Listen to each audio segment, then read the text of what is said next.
vamos entonces, como digo, el tema 3. Vamos a empezar el bloque de literatura. Entonces, estoy en el índice, como siempre, del aula virtual. Voy a teoría de recursos y me voy a la segunda entrada, literatura, realismo y naturalismo. Como en los temas anteriores, pues nada, tenéis ahí una pequeña introducción y luego una serie de recursos que luego comentamos un poco por encima cuando ya hemos terminado la literatura. Para conocer la teoría, etcétera y demás, como siempre nos vamos hacia el final, donde dice teoría tema 3, que yo ya la tengo abierta por aquí. Y al pulsar eso, al descargar ese PDF, sale... Bueno, realismo, naturalismo. Para empezar, frente al romanticismo, que era lo que nosotros estudiamos en el tema anterior, que era todo súper apasionado, ese mundo interior, ese desborde de sentimientos y de pasiones, ahora es todo lo contrario. Es decir, eso que dice ese idealismo, ese individualismo, como digo, esos artistas que eran volcanes de pasión del romanticismo, frente a eso vamos a encontrar un movimiento, el realismo, y luego su continuación, que es el naturalismo, que, como su nombre indica, pone los pies en la tierra. Se acabó la imaginación, se acabó la exageración de los sentimientos, en las pasiones desbordadas, eso se acabó. El pirata cantando en el barco, se acabó. Esto de 10 cañones por banda, no. Ahora, los pies en la tierra. Eso es el relieve. Entonces, vais a ver que hay un contraste muy fuerte entre ese movimiento romántico y el movimiento que vamos a estudiar hoy, ¿no? Frente a las pasiones, emociones y tal, el realismo. Visión sobre la realidad. Hablar de lo que pasa, ¿vale? Bueno, brevemente el contexto histórico, que antes comentaba aquí, y creo que de historia pues está ahí un poco ahí y tal. Bueno, nos encontramos ahora en la segunda mitad del 19, el romanticismo era la primera mitad. Bueno, pues nos vamos ahora a hablar del 1850 hasta el 1900, más o menos, ¿no? Como siempre en la historia, muchos cambios, todo, o sea, todo muy convulso. Pero hay un elemento fundamental que ya empezó en la primera mitad del 19, que ya lo comentamos, es más, viene del finales del 18, pero que es ahora cuando alcanza su apogeo, y es la revolución industrial. Es decir, en esta segunda mitad del siglo XIX, en países sobre todo, en Francia también, pero sobre todo en Gran Bretaña y Alemania, eso se llena de fábricas. Exactamente, es decir, es ahora cuando las economías europeas, las grandes, sobre todo digo Francia y sobre todo Alemania y Gran Bretaña, se convierten en economías industriales, en el que el dinero les viene de la fábrica y ya no de la agricultura. ¿Eso qué supone? Pues lógicamente supone un cambio económico muy grande, un cambio político y un cambio social. Y que va a cambiar primero Europa, como dice, y luego todo el mundo. ¿Vale? Y va a suponer que la burguesía, es decir, esos comerciantes y empresarios que ya tenían dinero, pero que no contaban mucho en la sociedad, ahora se conviertan en los que mandan. ¿Vale? Y surgirá también una nueva clase social a raíz de la revolución industrial y todo eso. ¿Vale? Que ahora estudiamos un poquito más a fondo. Para esa época, desde la revolución industrial, creo que tengo entendido que Inglaterra vivía una de sus peores situaciones económicas, había mucha pobreza. Pudiera ser, no, hola, ¿qué tal? Y a raíz de ahí, el boom de la revolución industrial surge. Claro, es que realmente las economías, a ver, y aquí hablo un poco de cosas que sean inconexas y tal, o Juan Antonio, por supuesto, porque es el experto y tal, conocería muchas, pero antes de la revolución industrial, las economías de todos los países eran economías agrícolas. Había países, sobre todo países, pues, Gran Bretaña, Holanda, que sí tenían, aparte de lo que era el emporio, o sea, la agricultura y tal, emporio comercial, es decir, eran potencias comerciales que tenían las colonias de ellos, ¿no? Holanda tenía lo que es Indonesia, ¿no? Todo esto y tal, y muchas colonias pequeñitas por esa zona, Gran Bretaña o por todo el mundo, y eso también les aportaba mucha riqueza, es decir, el comercio de esos productos que traían pues, las telas, las especias, no sé qué. Pero realmente eran economías que hoy entenderíamos como economías atrasadas, aunque, repito, les reportaba dinero. Y luego las sociedades de esa época no eran como ahora, pero ni siquiera la industrial. Es decir, había unos poquitos con mucho dinero y la inmensa mayoría pues un poco lo que podía. Había gente que tenía un poquito más, gente que tenía un poquito menos, pero no eran las sociedades de hoy en día en las que afortunadamente disponemos. Entonces realmente había periodos de crisis y había periodos de bonanza, en los que lógicamente en las crisis afectaba a mucha gente, en las bonanzas había gente que también se beneficiaba. Pero, digamos, la dinámica era diferente a como lo entendemos hoy en día. Pero la revolución industrial cambia todo eso, porque la revolución industrial lo que hace es que empieza a democratizar la riqueza. Es decir, más gente, poco a poco, empezará a poder tener más dinero y a poder comprar cosas. Porque a su vez, más cosas, más artículos, más productos, gracias a que se producen en masa, podrán ponerse a disposición de la gente. La equidad fue un poco más, Claro, no en su totalidad porque nunca pero, va a existir, pero pero empieza empieza ahora. la equidad. Empieza ahora, ¿no?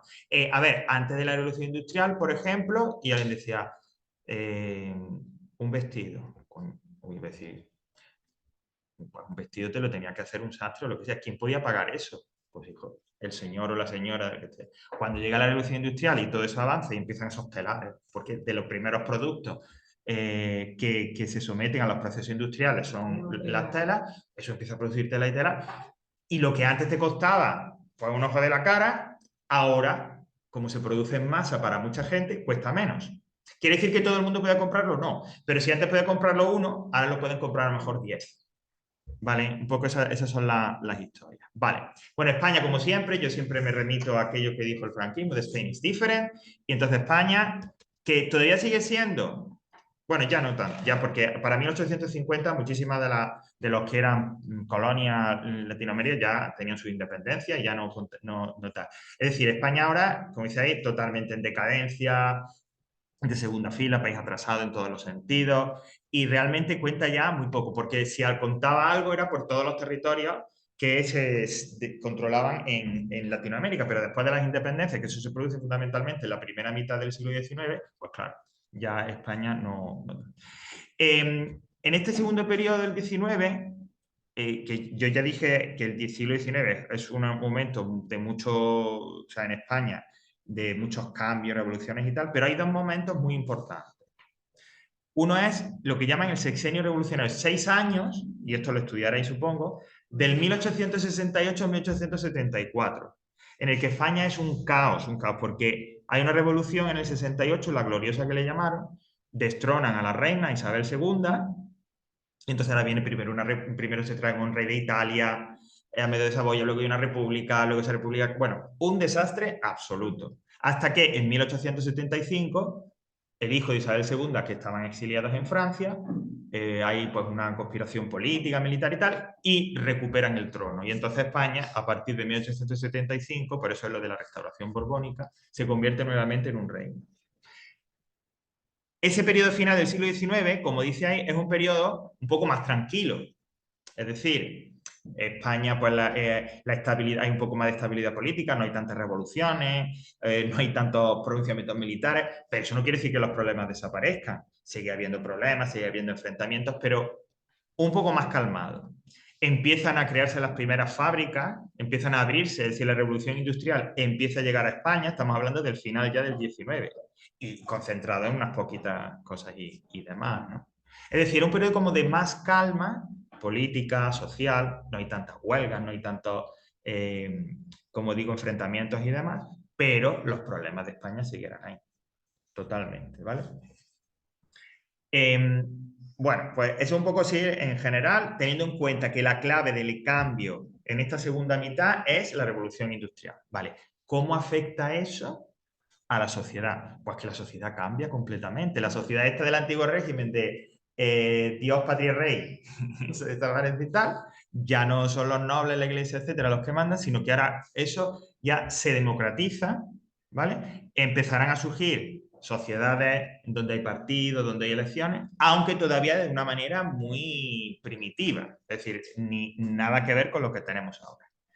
Pero bueno, yendo a los cambios sociales, aparecen nuevas clases sociales, otras que eran poderosas ya no lo son tanto, es decir, hay muchos cambios. Por ejemplo, ahora mismo ya, en esa pirámide social, arriba de todos los que mandan, es la burguesía, los comerciantes, los empresarios, gente que con la revolución industrial se ha enriquecido, bueno, pues como vemos que hay muchos empresarios hoy en día, ¿no?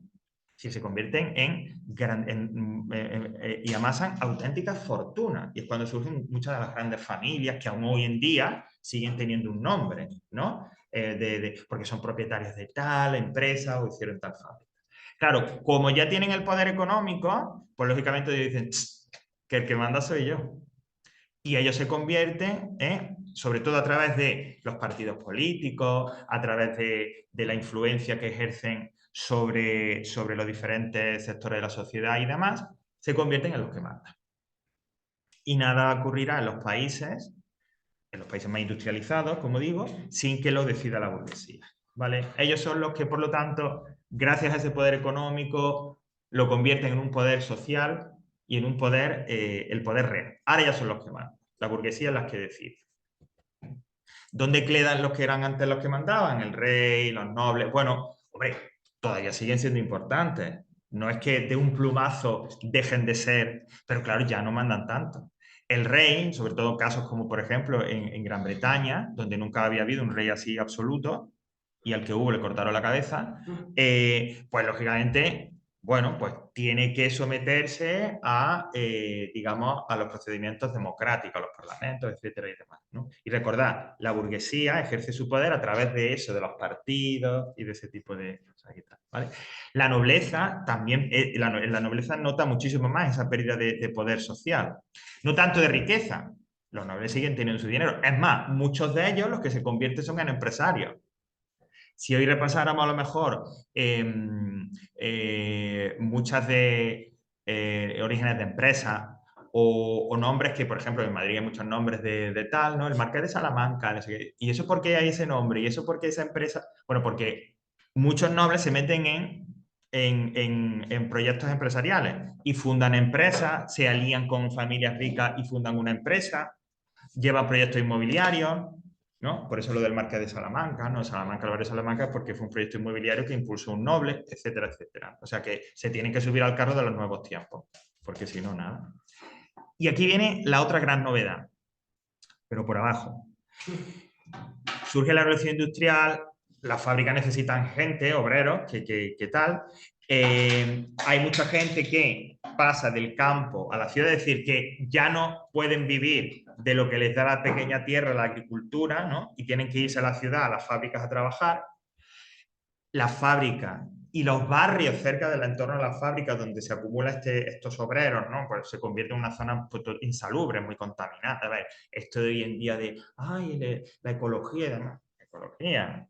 Ahí trabajaban hasta los niños. O sea, no había ningún tipo de derecho. Es decir, surge un grupo, una clase social, una masa de personas que, como digo, fundamentalmente nutrida por gente que deja de trabajar en el campo porque ya no puede vivir y se traslada a las ciudades a trabajar en la fábrica, que viven además y trabajan en unas condiciones muy malas. La fábrica, estamos hablando de minas, estamos hablando de fábricas que utilizan productos químicos, etcétera, ningún tipo de protección, por supuesto hay muertes, hay accidentes de trabajo, hay trabajo infantil, que no hay ningún problema, no está penalizado, eso es algo que puede pasar.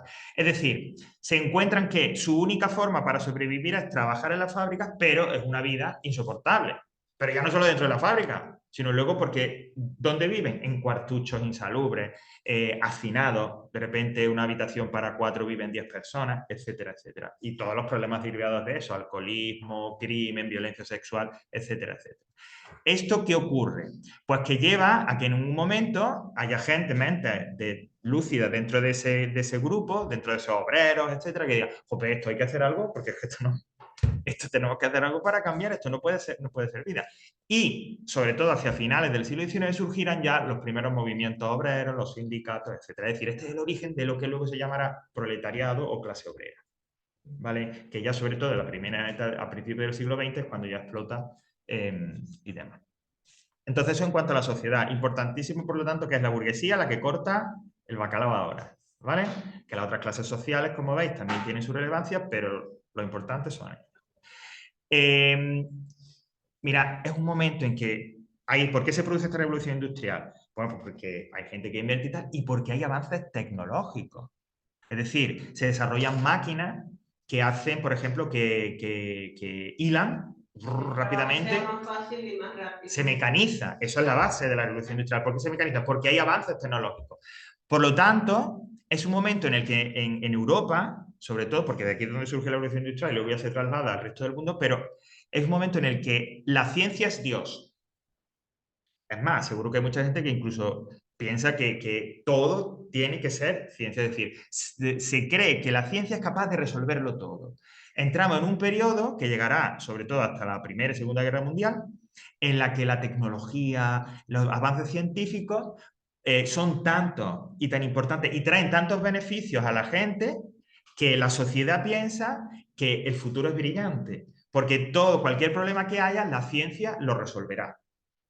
Que resulta que yo tengo una enfermedad y tal, la ciencia investiga y desarrollará un fármaco.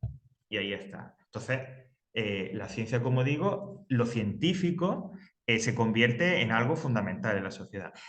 Eso lleva a la gente a decir, jope, ¿yo para qué me voy a imaginar mundos fantásticos y demás si este en el que vivo, la realidad, es la mejor posible?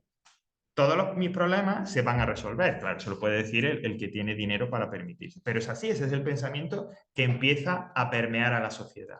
La realidad está genial, porque cualquier problema se puede solucionar. No hay que escapar a ningún mundo. La vida es cada vez mejor. Se encuentra trabajo, te resuelven el problema.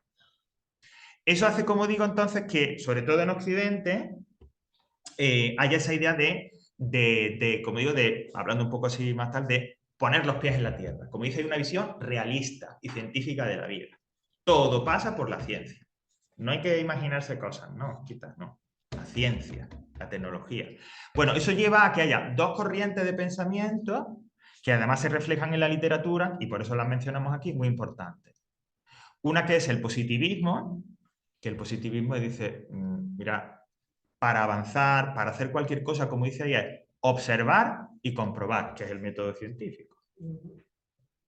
Cualquier procedimiento tiene que pasar por la observación y la comprobación. Oye, ¿cómo es el comportamiento de los animales? Pues vamos a verlo. Y anoto y demás, y luego compruebo mediante experimentos que eso es así. ¿Vale? Y el otro, que tiene y luego otras dos corrientes también que intentan explicar por forma de comportamiento, cambios, etcétera, y que también tiene influencia en la literatura, que son el evolucionismo, como dice ahí, que los seres vivos proceden de un proceso de evolución, la famosa teoría de Darwin y demás, que en su momento fue un escandalazo, ¿no? Y el determinismo. ¿Qué es eso del determinismo? Pues el determinismo es pensar que la herencia genética de alguien, es decir, tu familia, de dónde viene, y el entorno de dónde vives, determina tu vida. Esto es algo que hoy en día puede resultar un poco escandaloso también, esta teoría digo, y que está superada. Es como es decir, bueno, como tú has nacido en África y has nacido en una tribu y has nacido en un entorno de pobres, tú vas a ser siempre pobre. Normalmente eso era así. Bueno, pero claro, pero no porque hubiera unas leyes, que es lo que defiende el determinismo, que hacían así. Evidentemente, luego todo, quiere decir, si uno se esfuerza y sale de más, puedes cambiar. Y esa es la promesa por ejemplo, ¿no? El gran sueño, el sueño americano y que atrajo a mucha gente es ese, es decir, tú si trabajas y tal, puedes hacer lo que quieras. Es todo lo contrario del determinismo. Pero en esa época, además, a niveles, digamos, de ciencia, se piensa eso.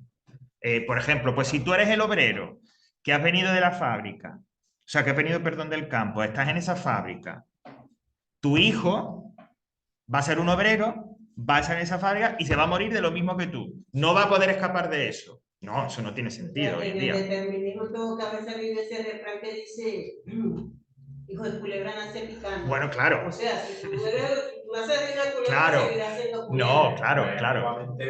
Sí, eso sí. Ajá. Claro. Es verdad, en esa época y durante mucho tiempo se ha pensado. Afortunadamente, las sociedades hoy en día, y esperemos que siga siendo así y no cambie, ofrecen los mecanismos, bueno, primero, mentalmente, y luego materialmente, para que eso no sea así. Para que eso no sea así. Bueno, pues todo este entorno social, político, económico, determina que los escritores digan, jope, pero yo no me voy a poner a escribir esas chorradas de los románticos, como decía, del pirata y no sé qué, no sé cuál. No. Es que la realidad es tan apasionante, están pasando tantas cosas que yo me tengo que fijar en la realidad. Y por eso surge este movimiento que es el realismo. O sea, que el nombre no engaña a nadie. Realismo. Realidad. Los escritores ahora fijan, se miran, nada de mundo imaginario. Las novelas realistas, no hay novelas fantásticas. De lo que pasa. Como dice ahí, se fijan en los problemas políticos, sociales. ¿Para qué? Para intentar, de alguna manera, al hablar de ellos en la literatura, ofrecer una solución, una alternativa, denunciar y que la gente se dé cuenta y por lo tanto en un futuro pueda cambiar. Es decir, tratar la realidad, sobre todo esa realidad problemática, política, social, para de alguna manera contribuir a que eso cambie, a transformar y a mejorar la sociedad. Esa es la base del realismo. Mirar a la realidad, hablar en lo que escriben, que van a escribir sobre todo novelas, de esos problemas políticos y sociales. Mira, habla mucho de la educación, habla mucho de, por supuesto, de los entornos de pobreza, hablan de situaciones de casi de esclavitud, hablan mucho de la infancia, del trato de los niños, etcétera, etcétera. Bueno, pues todo eso, que era lo que pasaba en la realidad, lo llevan a su escrito, lo ponen frente a la gente y le dicen, jope, esto hay que cambiar un poco porque mira qué barbaridades están pasando. Esa es la función, la idea del realismo.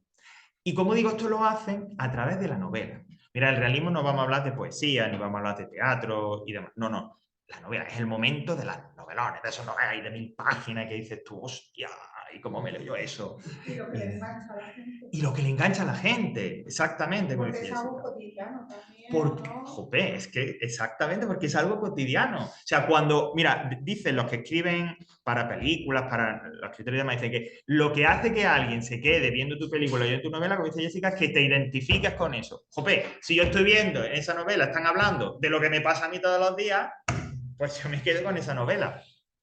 Vale, aparte que la novela es también, que decir, por eso digo, son novelas tan extensas, te permite hablar, escribir, escribir, escribir, y por lo tanto tratar con detalle esos problemas que, como digo, están pasando. Y hay un tercer factor también, y es que los burgueses, la gente ya, los comerciantes, los empresarios, que son los que compraban esas novelas, o bueno, de los que compraban esas novelas también, se ven ahí porque los autores realistas, luego lo veremos, que muchos de los escenarios son los escenarios donde se movían la gente, pues el teatro, los salones, los cafés, es decir, los burgueses se ven reflejados en ellos también. Y dicen, oh, pues aquí hay que apoyar a las novelas. Y entonces, pues, apoyan a escritores, apoyan editoriales para que editen libros, etcétera, etcétera. Ven, como dice ahí, lo que ellos piensan, lo que les gusta, sus intereses, etcétera, se ven reflejados en esas novelas. Por lo tanto, el realismo es fundamentalmente novelas donde se hable de la realidad de esos problemas y al hablar de ellos y denunciarlos, pues oye, a ver si de alguna manera contribuimos a cambiar, a transformar la sociedad. Bueno, aquí viene una serie de principios básicos del realismo, que luego lo vamos a ver un poquito más extensos cuando hablemos propiamente de la novela. ¿Vale? Pero esto se puede aplicar a cualquier novela, en cualquier país y en cualquier tal. Que hablen del realismo, quiero decir. Bueno, la literatura tiene que ser la imagen de la vida.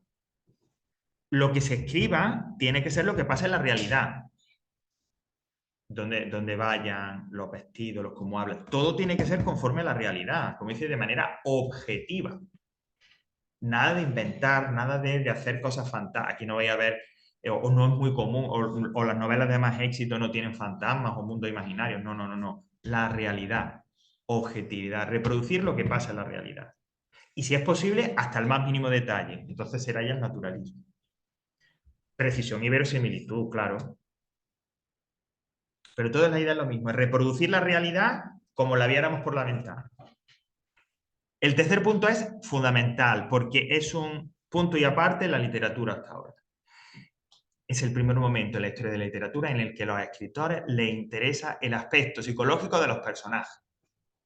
Es decir, las grandes novelas realistas, Madame Bovary, Fortunata y Jacinta, las de Dostoyevsky, las de Tolstoy, etc., si son grandes es porque hablan, se meten en la cabeza de los personajes y te lo analizan hasta el más mínimo detalle.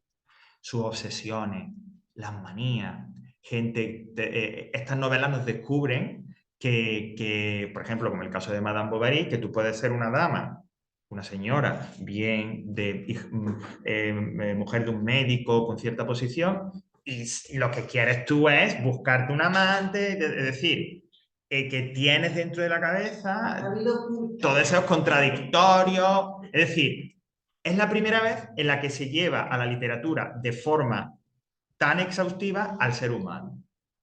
Hay personajes que pueden ser capaces de lo mejor y de lo peor a la vez. Gente que puede ser, como digo, una madre, una esposa, pero que a la vez puede estar ahí maquinando la traición o puede maquinar un asesinato. Ese es es uno de los aspectos más importantes del Da realismo. igual en qué estatus estés, el sentimiento es siempre sentido. Porque el ser humano es el mismo. Esto de la mona se vista de seda, mona se queda, da igual. Si es que al final el ser humano es siempre igual.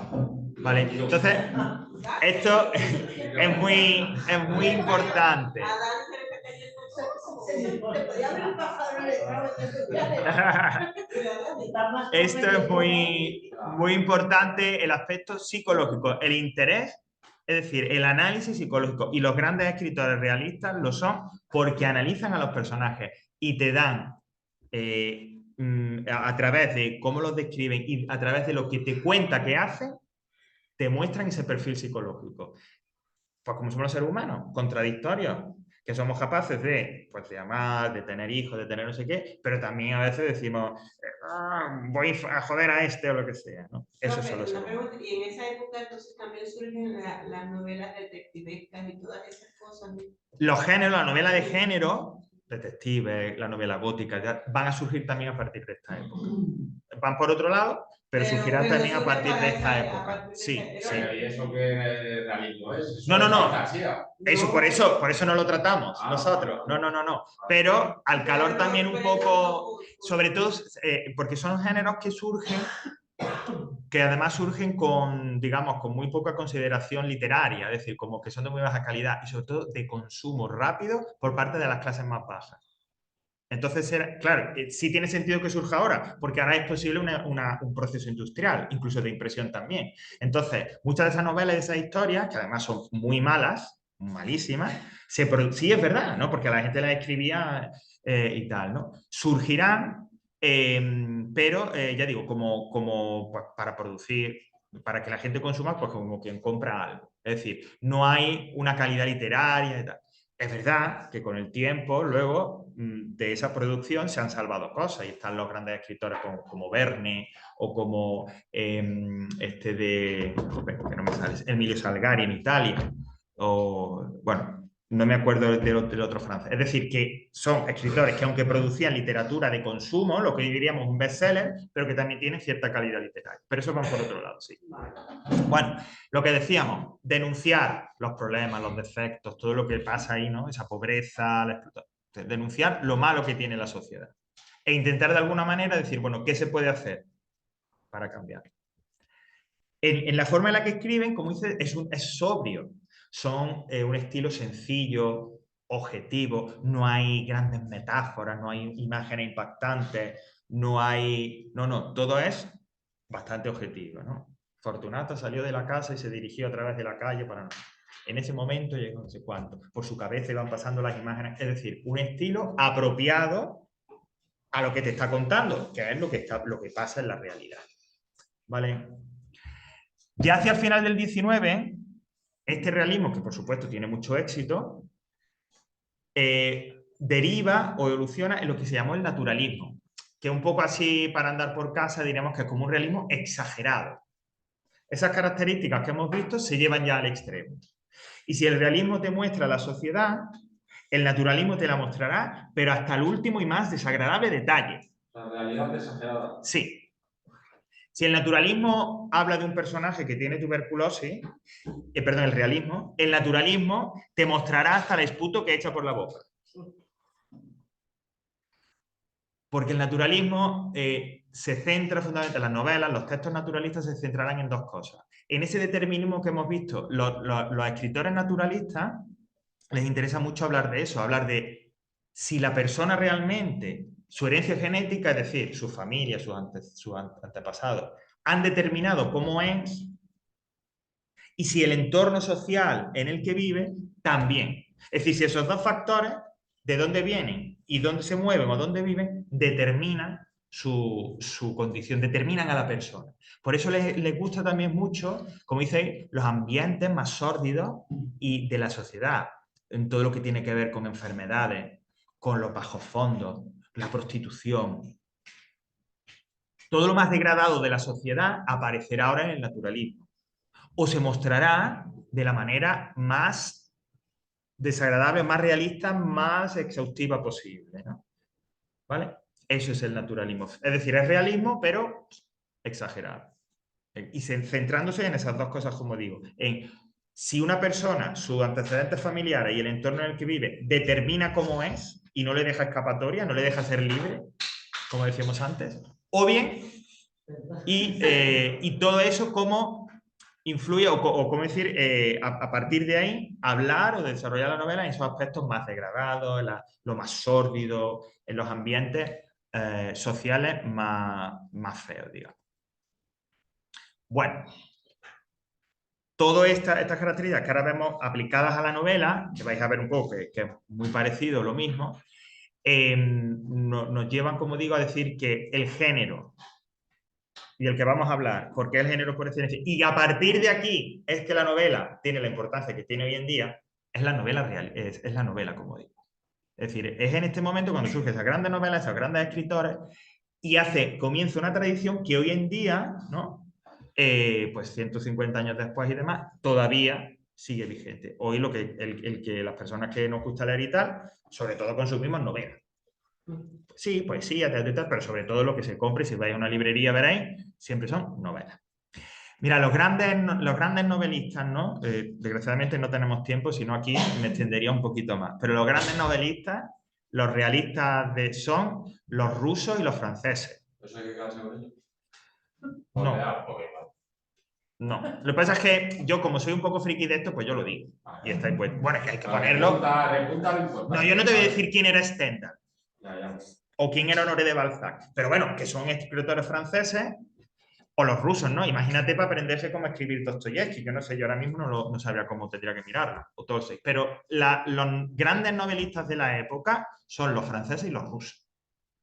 Los grandes títulos, pues yo digo eso, de autores como Stendhal, Honoré de Balzac, Flaubert, Solá, y luego Dostoyevsky, Tolstoy y demás. Esos grandes tochos así, esos son de los rusos y los franceses. Y ahí hablan de todo y demás. Y a partir de esa influencia se repartirá por todo el continente, ¿no? Y claro, pues también habrá, por ejemplo, me toca a mí más cerca, en Gran Bretaña, pues Charles Dickens, que le preocupa mucho a todo lo que tiene que ver con la infancia o no sé qué. Y en España, pues claro, sobre todo la figura de Galdós, ¿no? Pero el núcleo, lo que ejercerá, digamos, más influencia, lo que muchos escritores mirarán, serán a los franceses y a los rusos. Y de hecho, hoy en día, pues todavía siguen siendo en nombre, y vaya a cualquier librería y está El Crimen y Castigo del Dostoyevsky, está Guerra y Paz del Tolstoy, está La Madame Bovary de Flaubert, está Nana de Sol, están todas estas tres. Y todavía se editan hoy, se editan. Bueno, ¿pero por qué? ¿Cómo analizaríamos esa novela? ¿Qué características tiene esa novela? Pues muy parecido a esos principios generales que hemos visto del realismo. Objetividad, análisis de la realidad. Rigurosísimo. Nada de subjetividad, imaginación, fuera. Lo que pasa, y cuanto más riguroso y objetivo, mejor. Hay que llevar la realidad a la novela. Los personajes, lo que hemos dicho, psicología, análisis psicológico. Cuéntame lo que hacen y demás, pero cómo son, cómo actúan. Los escritores realistas quieren saber cómo son los seres humanos. Y por eso, como digo, esas novelas son tan grandes. Y como decía Jessica, no solo los más ricos, los personajes de clase alta y de clase baja. A todos los personajes. Todos. ¿Vale? Y eso se ve, por ejemplo, en Fortunata y Jacinta de Galdós, que es su obra cumbre, donde las dos protagonistas, una es de clase alta y otra es de clase baja, ¿no?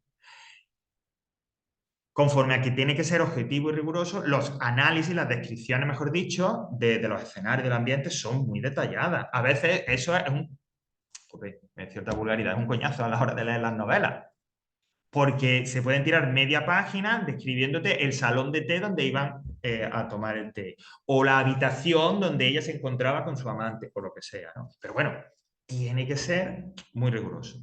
Habrá lo que se describe serán, como dice ahí, pues los ambientes donde se mueve la burguesía, los más refinados, los elegantes, lo que he dicho, los salones de té, esas grandes mansiones, el teatro, que era muy importante en la época, y también, pues, todo donde se mueve la clase obrera, las zonas industriales, esos barrios más marginales. Entonces, veis que ahí hay un contraste muy, muy fuerte. Por eso el contraste les interesaba también. Se escribe Desde lo más arriba alto, y lo más abajo. Ya está. así, tal cual. Vale. El narrador es omnisciente, no puede ser de otra manera. Estamos hablando de que interesa el análisis psicológico de los personajes. Entonces, solo puede ser un narrador omnisciente que lo sepa todo sobre los personajes y sobre lo que pasa. Y es ese narrador, a través de lo que cuenta, también expresará sus opiniones, sus ideas, lo que le parece que está bien o lo que le parece que está mal. Los temas, ¿os acordáis cuando al principio de la unidad, en el tema 1 de lengua dijimos, hablamos de la narración y dijimos, la narración siempre tiene que haber un conflicto, un problema, porque si no, ni novela. Pues aquí pasa igual. Los problemas son siempre problemas sociales o políticos. Fundamentalmente, como diceis, las diferencias que hay entre clases. Pues el rico dueño de la fábrica que explota a los trabajadores, las condiciones de los trabajadores, ¿vale? La opresión política, el no tener libertad, etcétera, etcétera. Pero fundamentalmente las condiciones, ¿no? Eso, como decía Dickens, habla mucho de eso, de esas condiciones de vida en las que vivían los obreros y sobre todo los niños, ¿no? De la pobreza extrema o la orfandad y demás. Pero yo, como siempre, entonces esos temas de conflicto y de problemas, en el que se vea ese contraste entre la parte más privilegiada de la sociedad y la parte más pobre, ¿vale? Pero bueno, quiero decir, en la parte más pobre hablarán, pues, de sus condiciones de vida y tal, pero en la parte rica hablarán sobre todo de los vicios y los conflictos morales, ¿vale? El tema del adulterio, del engaño, es constante en muchas de las novelas. La ruina económica, que lleva a una ruina moral, también sale mucho, ¿vale? Es decir, que todo tiene un poco y demás. El lenguaje, un tema importante también. La lengua, el escritor realista adapta la lengua al personaje. Si estamos hablando de un burgués rico, hablará como un burgués rico. Si estamos hablando de un obrero que ni sabe ni leer ni escribir, hablará, y el escritor así lo escribirá en sus diálogos, como un obrero que no sabe leer ni escribir, ¿vale? Es importante, como dice, que cada personaje tiene un registro lingüístico propio, de acuerdo a su condición social. Eso hace, como dice ahí, que haya diálogos, que a pesar de que son novelas y hay mucha presión, también habrá diálogos. Y a través de esos diálogos es la única manera de ver cómo hablan los personajes. ¿Vale? ¿Cómo te refieres entre ellos? ¿No? Exactamente, dice, y ahora Fortunata dice, y te pone lo que dice Fortunata. No sé qué, esto, tal, exactamente, esto. Y tú sabes quién está hablando y te lo ponen entrecomillado o entre. Vale. Y en cuanto al estilo, como hemos dicho, nada de floritura, nada de cosas raras, no. Sencillo, preciso, claro, objetivo, o sea, que se vea bien y se entienda. A mí no me pongas cosas raras, no, eso ya en otro momento. ¿Vale? Bueno, todo, como veis, la idea general es llevar la realidad a la novela. Todo va un poco en torno a eso. En España, mira, vamos a hablar de varios nombres, de autores y demás, pero con el que tenemos que quedarnos es con Benito Pérez Galdós o con Galdós.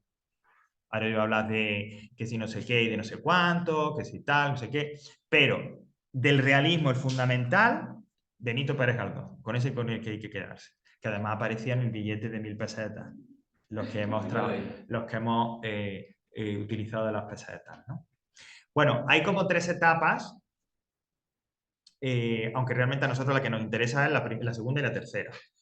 La primera, sí, que se llama prerealismo. Bueno, hay una serie de autores a principios, en 1850, 1860, por ahí, que empiezan a escribir y empiezan a traer la realidad, por eso se llama empiezan a traer la realidad a sus novelas. Lo que pasa es que esa realidad, o sea, ellos hablan de la realidad, de lo que pasa, digamos, al lado suyo, pero no con una intención crítica, no con una intención de denunciar, sino como algo folclórico, como algo, digamos, como adorno. ¿Vale? Entonces estas novelas, como esa de La Gaviota, o como El sombrero de 3 picos, etc. No, de hecho, porque Cecilia Oldefaber, que en realidad ella firmaba como Fernán Caballero o Pedro Antonio de Alarcón y tal, porque este prerealismo realmente a mí tampoco me interesa mucho, porque insisto, la realidad, pues no sé, por ejemplo, si hablan del pueblo, imagina una novela que hable de un pueblo jornalero, etcétera, se hablaba de esa realidad, pero solamente como, como si fuera un escenario, es decir, no denunciaba las condiciones de vida de los jornaleros, ni hablaba ni se metía mucho en cómo eran los personajes, su aspecto psicológico, no. Es decir, ellos lo traen, estos primeros autores. Lo que quería, ¿Cómo? que te contaba lo que quería. Sí, y la realidad es como un escenario, ¿vale? Por eso habla de que... Hay una mezcla realmente entre Sí, el romanticismo. claro, es una transición. Es una transición, no hay crítica social, no hay desarrollo de personajes, ¿vale? Pero sí hay algo ya referencia a lo que pasa en la realidad. Lo que pasa es que es una realidad muy tradicionalista, en el que el rico sigue siendo el rico, el pobre sigue siendo el pobre y todo es maravilloso así, y tiene que seguir siendo así. Y estas novelas estaban un poco escritas para que la leyera se convenciera de que fuera así, ¿no? Por eso habla de propósito moralizador. Y en realidad lo que le interesaba a los que escriben es la historia de amor que cuentan, no tanto cómo viven los jornaleros o si el rico explota a los pobres o algo así, ¿vale? Novelas muy tradicionalistas, muy tal, ya digo, no eran realmente realistas. La realidad está como escenario. Como si fuéramos, ayer que estuvieron, hubo gente aquí que fue a una zarzuela, entonces, como si tú vas a la zarzuela o una obra de teatro y está el decorado que te reproduce en las casas del pueblo y demás, pero luego te cuenta una historia de amor tradicional, hombre, mujer, etcétera, y ya está, no le interesa nada más. Entonces, por eso hablan de prerealismo, porque es como decíamos, una transición. La segunda etapa es ya la propia realismo, esta es la buena. Es más, se inicia como detalle en ese año con uno de los episodios nacionales de Pérez Galdós, que era La Fontana de Oro. Ahora sí que el realismo es como hemos contado. La realidad se trae a la literatura para criticar, para denunciar los problemas, para analizar psicológicamente a los personajes. Se intenta reproducir fielmente hasta en el último y más desagradable detalle cómo es la realidad, etcétera, etcétera. Ahora sí, a partir de esa época, a partir de ese año, o a partir de esa novela, sí que es el realismo como tal. Bueno, hay una serie de autores como... Sí. ¿Qué es realidad coetánea? Coetáneas contemporáneas, es decir, contemporánea el escritor. Coetáneo, contemporáneo, es decir, Galdós, Valera, esta gente escribía de su realidad, no se iba al pasado ni nada, sino que escribía de lo que le pasaba. Esa es la idea de coetáneo. Digo que hay algunos, y los dos, por una razón o por otra, me tocan cerca. Juan Valera, porque es de un pueblo de Córdoba, y tiene su obra esta que es Pepita Jiménez, que por cierto, que esto nadie lo sabe, pero Pepita Jiménez y el autor, Valera, tiene una estatua, un conjunto escultórico frente en Recoletos, frente a la Biblioteca Nacional. Y hoy nadie se acuerda de Pepita Jiménez, ¿y eso qué es? O sea que... No, pero fíjate lo importante que ha sido para que tenga eso. Y Pereda porque es de Cantabria, ¿no? También tiene, José María Pereda también tiene otro libro. Pero insisto, el que a nosotros nos interesa, y por eso aparecía en el billete de 1000 pesetas, Benito Pérez Galdós. Cuando se habla de realismo en España y se habla de novelones realistas en España, se piensa en Galdós. Escribió un montón, muchísimo. Escribió novelas, que es por lo que más se le conoce, pero también escribió obras de teatro que en su época algunas fueron grandes éxitos. Escribió en la prensa. Mira, si Galdós viviera hoy, sería un radical extremista de izquierda, ¿eh? O sea, era muy activo políticamente, pero y además de los contestatarios, de los de... ¿no? O sea, un tío, lo que hoy diríamos un agitador, ¿no? Sería y demás. Pero lo que pasa es que nosotros, lógicamente ese aspecto, pues porque ya se meta y le interese en su obra y tal. Nosotros lo que nos quedamos son con las novelas. Él mismo, ya digo, en toda esa producción tan grande que tiene, la dividió en 3 partes. Primero están los episodios nacionales, de los cuales ya habéis leído unos fragmentos, ¿no? Fijaos, 46 libros en 5 series agrupados. Y que lo que se proponía, como dije al principio cuando hicimos la introducción de los episodios nacionales para la lectura, contar la historia de España en el 19. Al menos en los episodios más importantes. Y los títulos de la mayoría de esos episodios nacionales reflejan eso. Trafalgar por la batalla de Trafalgar, el 12, que por cierto está en Cádiz, que mucha gente se piensa que Trafalgar está en Londres o lo que sea. Si habéis estado en Londres, está Trafalgar Square, que es una de las plazas más importantes, con la columna esta de Nelson y demás, y la gente se piensa que Trafalgar está frente a Cádiz. O sea, imagínate tú qué inglés es eso, ¿no? El 2 de mayo, por el levantamiento, Zaragoza por la resistencia contra los franceses, etcétera, etcétera. Y luego tiene ya novelas propiamente de 2 épocas. Una primera época que muchos críticos consideran que no es que sean malas novelas, pero son menos grandes, entre comillas, donde él trata pues muchos de los temas y cosas que ya va a tratar siempre. problemas políticos, problemas religiosos. Le interesará mucho la religión y los conflictos morales con la religión y demás, ¿no? Le interesa hablar mucho de la caridad y cómo se entiende la caridad. Es decir, si en realidad alguien daba dinero a un pobre porque se sentía movido por eso o porque quería quedar bien, ese tipo de cosas. Y empiezan ya a ese estudio psicológico de los personajes, ¿no? Y como es político, pues claro, pues habla de esa contraposición entre lo tradicional, lo más moderno. Ahí tenemos Fontana de Oro, Doña Perfecta, Marianela, la familia de León Roch. Pero las más conocidas, las grandes, por las que mucha gente los conoce, son las que él llama novelas contemporáneas. Son realistas, aunque por su acercamiento a la realidad, por cómo lleva la realidad a la novela, son ya están cerca, como diceis, del naturalismo. ¿Vale? Le interesa mucho, sigue hablando, por supuesto, de todos los temas que hemos dicho antes, de los conflictos, le interesa mucho, por supuesto, el análisis psicológico de los personajes, y él se centra mucho en Madrid en esta última época. Mucha gente, muchos críticos y demás hablan de que fue un cronista maravilloso de Madrid y que leyendo sus novelas, sobre todo las novelas de esta época, pues se puede hacer un recorrido por Madrid. Muchas de las cosas que él describe todavía sigue siendo. Entonces le interesa esos ambientes, esos personajes también de Madrid, pero siempre desde este punto de vista realista. Y entonces cuando tiene a escribir a Misericordia, La Desheredada, Tormento y sobre todo el novelón de más de 1000 páginas, Fortunata y Jacinta, ¿vale? Y digamos que es lo que lo ha consagrado a él como gran escritor realista. El siglo sigue, va evolucionando y llegamos entonces, y ya estamos terminando, al naturalismo, a cómo se refleja en España. Siempre que se habla de naturalismo, que es una corriente que surge en Francia también, se piensa en Émile Zola, que yo mencionaba antes, Naná, que es la historia de una prostituta y demás, y siempre se piensa a partir de ahí. Bueno, pues ese corriente naturalista llegará a España. Y como digo, Galdós, aunque es más realista, pero también en algunas de esas últimas novelas empieza a coquetear, tiene ya elementos de ese naturalismo. Recordad que el naturalismo es como hemos dicho, el realismo exagerado. Se centra en se centra en describir la realidad al mínimo detalle en algunas cosas, como si lo mirásemos con lupa, y se centra sobre todo en, como dice, los aspectos más sordios, más desagradables. La enfermedad, la criminalidad, los bajos fondos. En eso le interesa. Porque los naturalistas, los escritores naturalistas creen que ahí, en esos aspectos más sórdidos de la sociedad, es donde pueden saber si esa herencia genética, si esos antecedentes familiares y si el entorno en el que se mueve un individuo determina cómo es una persona. Ellos creían que sí y que eso, por lo tanto, cercenaba la libertad.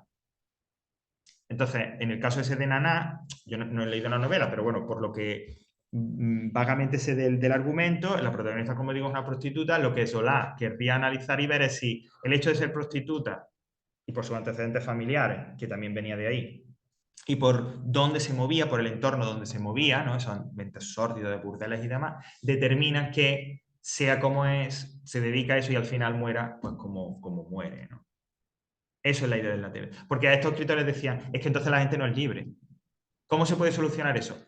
Cambiando lo que provocan los factores que provocan eso, es decir, intentando eliminar esos problemas sociales que llevan a esos ambientes sórdidos, a la prostitución, etcétera, etcétera. ¿Vale? En el caso español, aquí hay varios demás, y aquí hay que quedarse con dos, o al menos con uno y que no suene el otro, que son Pardo Bazán y Clarín. Pardo Bazán porque además uno de los textos que tenéis para el ejercicio es de ella. Estamos hablando de la última mitad del siglo XIX, y pensad en cómo era el papel de la mujer, porque hoy en día, pues, si hay una escritora, no pasa nada. Pero estamos hablando de una mujer que firmaba con su nombre, que en esta época muchas se escribían, pero firmaban con nombres de hombres. Y Clarín, Clarín, Leopoldo Alas Clarín, que es el último. Y ella no, esta mujer era de armas tomar, pero de armas tomar. Es decir, de las de, no, yo hago lo que tengo que hacer, ¿vale? Bueno, ella tiene, como digo, novelas naturalistas que se encuadran dentro de esta idea, y sobre todo pues, Los Pasos de Ulloa o La Madre Naturaleza, ¿no? Son además novelas en un ambiente rural, sobre todo en Galicia, ella era gallega y demás, y hablan también pues, de eso, ¿no? Al ser naturalista, oye, ese medio rural, ese entorno social en el que se mueven esos personajes, ¿cómo les influye? es decir, determina cómo son esas personas. Bueno, luego está también Blasco Ibáñez, que a los más viejos del lugar nos sonará lo de La Barraca o Cañas de Barro por las series de televisión.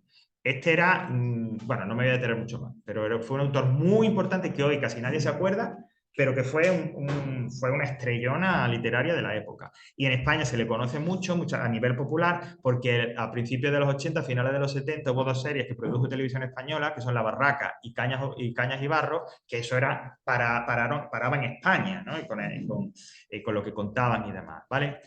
Y Clarín, que Clarín es otro de los grandes autores de novela y gran autor en este caso, de novela realista, perdón, naturalista, sobre todo, ahí tenéis varios, pero sobre todo por La Regenta, que también podéis recuperar en una magnífica serie de televisión española. La Regenta, o sea, esa es la gran obra, con Ana Ozores y demás, ¿no?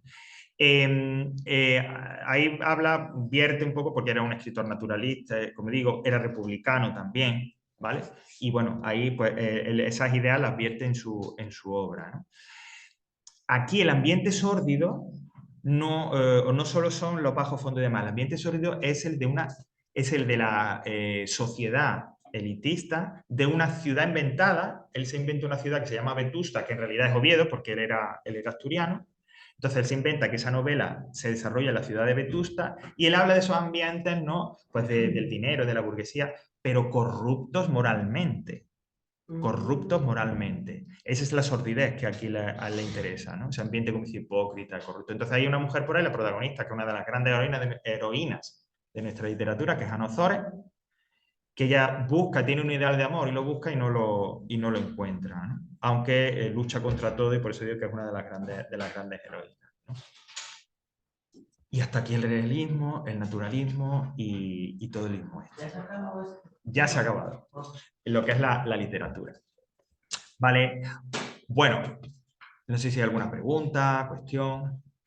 Antes de pasar un poco a revisar cómo es el ejercicio, para que si queréis ya lo podáis hacer, vuelvo un momento al aula virtual. Y pues nada, tenéis, como digo, pues un contenido extra. Tenéis, por ejemplo, ese vídeo, ese tutorial, que todo esto que os cuento, os lo cuentan ahí también, por supuesto, siempre con más detalles, un poquito de otra manera. Tenéis también una actividad ahí, y dice actividad realismo, tema 3, por si queréis practicarlo, si queréis tener acceso a un texto y demás y ver qué preguntas, aparte del ejercicio obligatorio que vais a hacer. Y ahí tenéis un enlace, porque ya digo, Fortunata y Jacinta, que es la gran novela de Galdós, fue otra serie famosísima en los años 80, al principio de los 80 en televisión española. Bueno, pues ahí ese enlace que os lleva a la página, al Netflix de TVE, a la plataforma de la televisión española, y podéis verlo completamente gratuito, la serie completa, por si a alguien le interesa o tiene tiempo. Hombre, siempre está la opción de la novela o la novela. Es que normalmente se editan 2 volúmenes de 700 páginas cada uno. O bien la serie donde una de sus protagonistas es la maravillosa Ana Belén, claro, con 50 años menos, pero que también se deja ver, ¿vale? O sea, que como queráis y tal. Bueno, pues dejamos aquí.